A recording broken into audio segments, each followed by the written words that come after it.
Hello, everybody. This is your girl, Misty Dawn, and this is part 3 of our Moments with Misty Q&A. So, let's get right to it. The first question we have on tap is from Loose Cannon Rabu. Now, remember, Loose Cannon, he has a YouTube channel that's, of course, www.youtube.com / Loose Cannon Rabu. Check it out. It's a really cool channel. He does an almost daily vlog. He also does things about unboxing, like when he gets new movies and games, and he got a new console. He got an Xbox One, so that's a really cool unboxing. He does a lot of content. He has a lot of content. And I think he did do the unboxing for the Xbox One. I'm almost positive. Anyway, I watch so much stuff because I follow so many people because they're so cool. I'm just saying. So don't forget to go to Loose Cannon Rabu's site and click on him and subscribe to him too, because he's pretty awesome.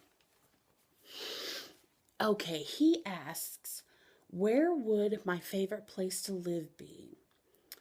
And he asked me to describe the house, the city, the setting, everything about that place. Well, Loose Cannon, this is how I would do it. I would move to Gulf Shores, Alabama, to where I could be near the water or the beach.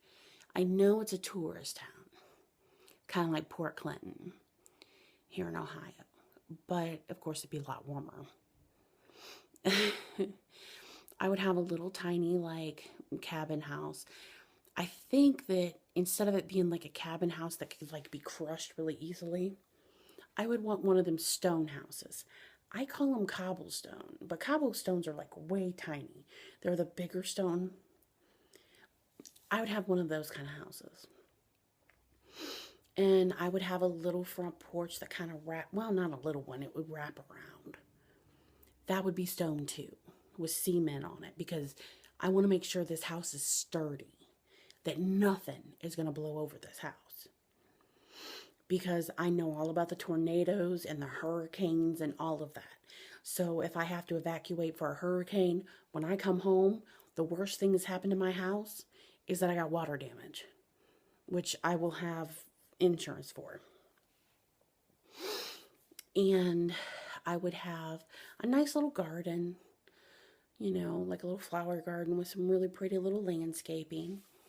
And a decent backyard, I'm not going to be right on the beach itself. I don't want to take that chance. But I would be within walking distance, across the way. And that way when I opened up my windows in the morning, I could see the beach. Because I really, really want to go and suntan on the beach. Because if you can't tell, I look like Casper's daughter. Just saying. So I would do that, and inside the house, I would have such beautiful, beautiful setup.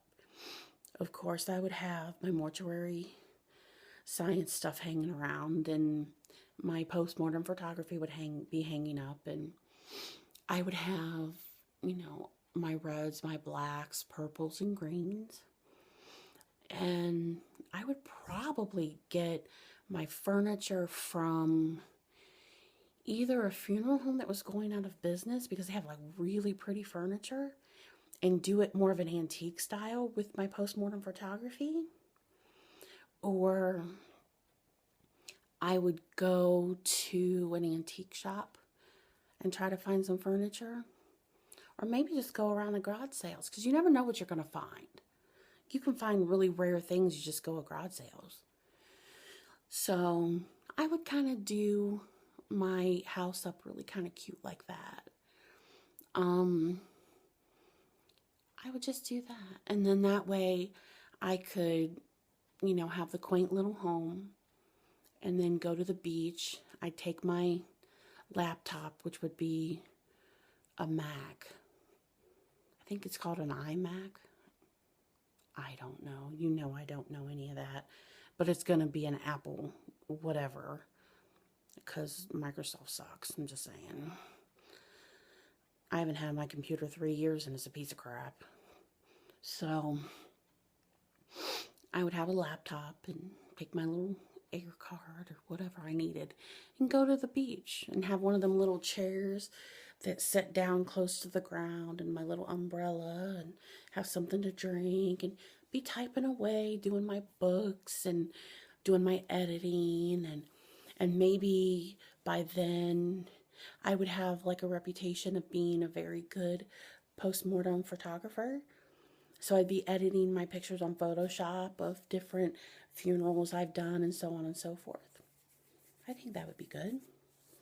So that's where I would like to be, Gulf Shores, Alabama. And the house will probably be a 2-bedroom house, so I could have a guest room.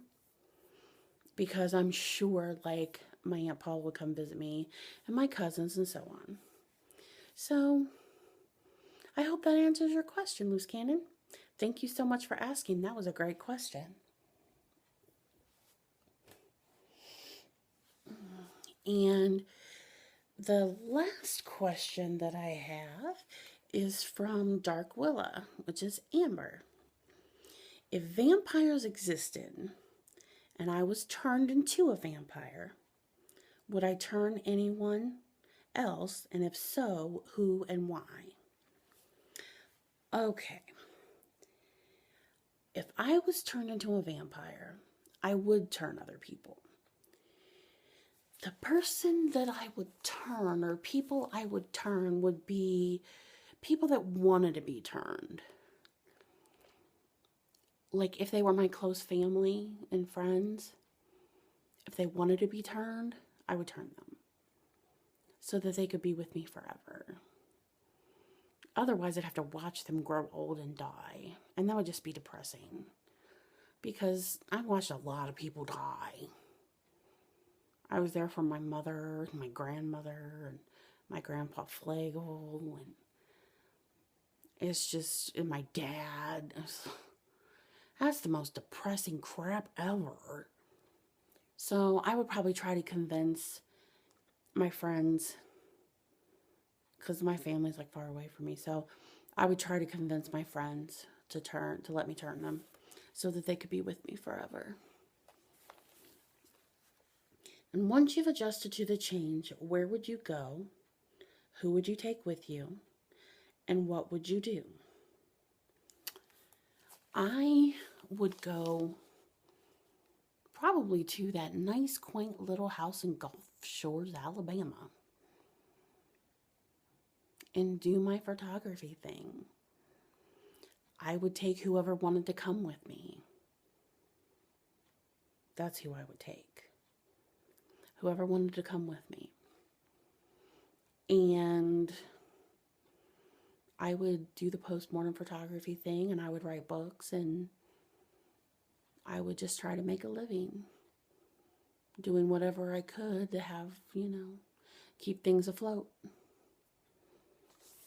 And just to have a nice life, I mean, I'm sure if vampires existed, I'm sure that there would be some way that I could get the blood I needed to eat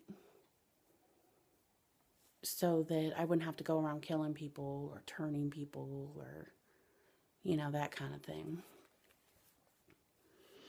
And she also asks, do you think you would ever get tired or bored with living forever and never growing old?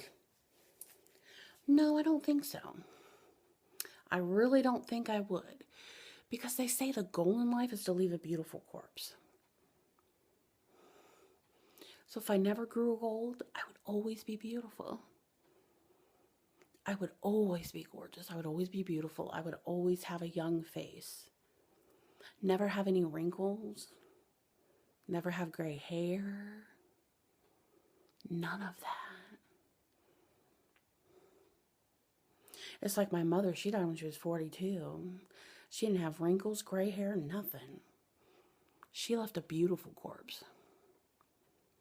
My dad died when he was 54. He didn't have wrinkles. He didn't have wrinkles, gray hair, nothing. He left a beautiful corpse.